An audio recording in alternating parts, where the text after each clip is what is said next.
Every 2 years, the United States military conducts large-scale exercises in the Pacific known as Valiant Shield.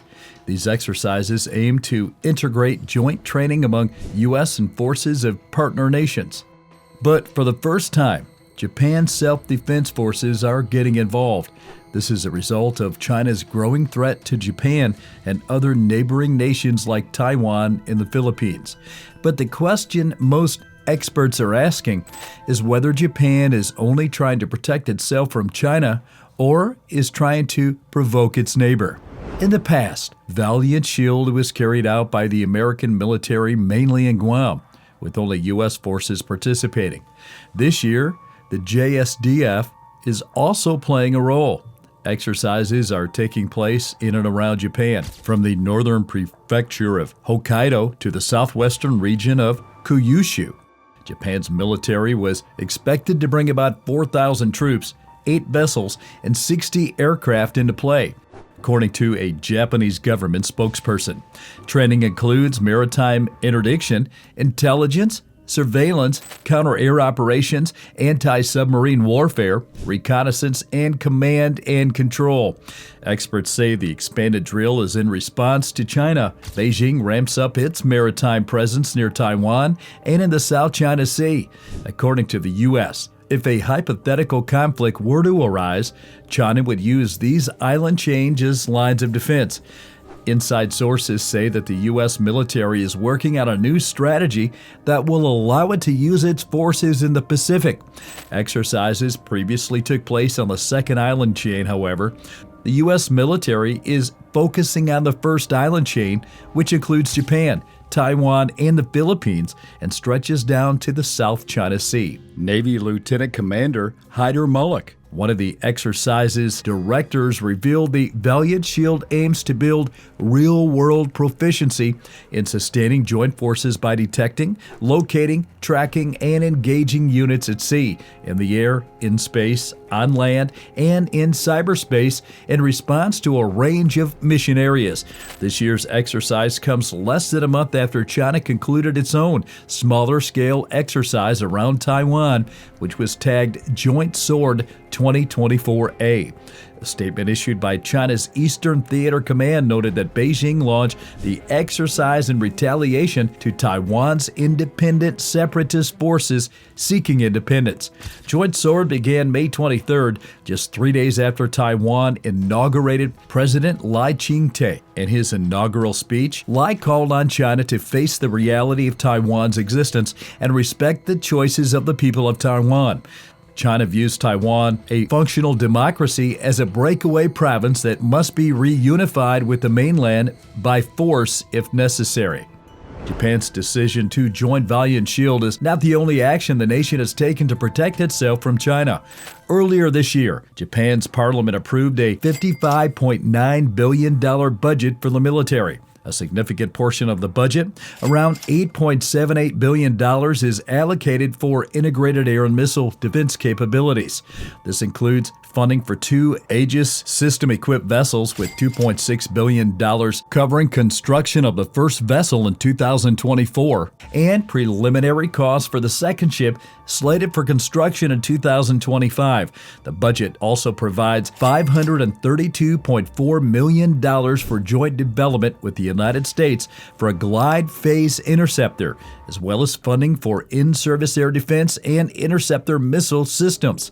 Another major allocation of $5.16 billion is dedicated to standoff defense capabilities to address threats from naval vessels and landing forces invading Japan and its islands.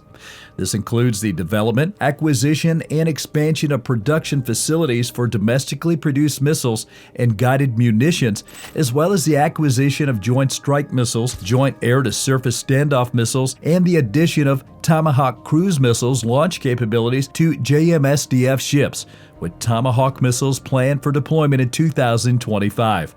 The budget also covers the procurement of new aircraft, allocating $786.5 million for 8 F-35A fighters and $900 million for 7 F-35Bs. In addition to the A-7 destroyers, the 2024 budget provides for constructing the first two of a new class of 4,800-ton frigates with long-range missiles and improved anti-submarine warfare capabilities. It also funds an 8th Taige-class attack submarine, a new 14,500-ton fleet oiler, 3 improved P-1 maritime patrol aircraft, and 6 HS-60L helicopters. Furthermore, funding has been allocated for a new tri-service maritime transportation group, along with 3 114-foot transports to enable rapid transportation of troops in Japan's southwest region, including the disputed Senkaku Islands. A permanent joint operations command comprising 240 personnel, headed by a 4-star officer, is also set to be established in Ichigaya, Tokyo by the end of 2024, addressing the previous lack of a joint command that hindered coordination with the U.S. Indo-Pacific Command. But why the sudden, massive militarization? What is China doing that forced Japan to take its new stance? China and Japan have a complex and contentious history that has shaped their modern relationship and fueled ongoing tensions, particularly in the maritime realm. The unresolved grievances stemming from World War II, during which Japan occupied parts of China and committed atrocities against Chinese civilians, have left a deep scar in the collective psyche of both nations. The historical baggage has created an underlying foundation of mistrust and resentment that continues to color their interactions, especially concerning territorial disputes and regional security dynamics. One of the most significant flashpoints in the Sino-Japanese relationship is the long-standing dispute over the Senkaku and Diaoyu Islands in the East China Sea. These uninhabited islands, currently controlled by Japan but claimed by China, have been a source of escalating tensions in recent years. The islands are strategically located near crucial shipping lanes and are believed to be rich in natural resources, further heightening their significance. China's increasing assertiveness is pressing its claims through actions such as sending maritime militia vessels and Coast Guard ships into the surrounding waters, has raised concerns in Japan about potential military confrontations. Beyond the territorial disputes, China and Japan have contrasting visions for the regional order in East Asia. China advocates for a Sinocentristic regional order where it can exert its influence and shape the rules to reflect its interest. In contrast, Japan favors a rules-based international order championed by the United States, which emphasizes principles such as freedom of navigation, respect for international law, and the peaceful resolution of disputes. These divergent perspectives directly clash in the South China Sea, where China's expansive and controversial claims have raised alarms among regional powers like Japan. China's construction of artificial islands, militarization of these outposts, and disregard for international rulings have been viewed as a direct challenge to the existing maritime order and a threat to the free flow of commerce through these vital shipping lanes. Japan's security and economic interests are deeply intertwined with the South China Sea region. As a major maritime trading nation heavily reliant on the free movement of goods through these waters, Japan is concerned about potential disruptions to its supply chains and energy imports.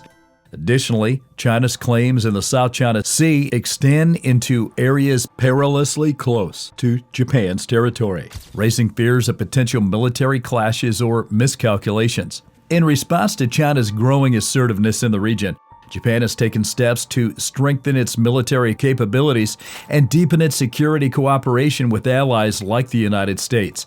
This push for remilitarization, which includes efforts to revise Japan's pacifist constitution and increase defense spending, is driven by a desire to deter potential aggression and safeguard its national interests in the face of increasingly powerful and assertive China.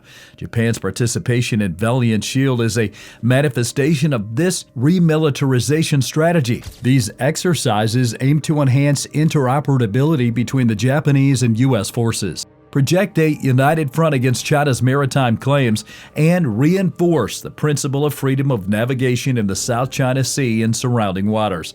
The involvement of the United States, Japan's closest ally, and a significant military power in the region further complicates the dynamics in the South China Sea.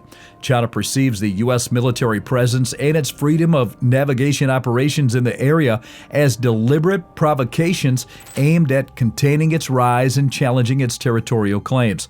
Japan's alignment with the U.S. position and participation in these operations are viewed by China as a direct affront to its sovereignty and a potential escalation of tensions.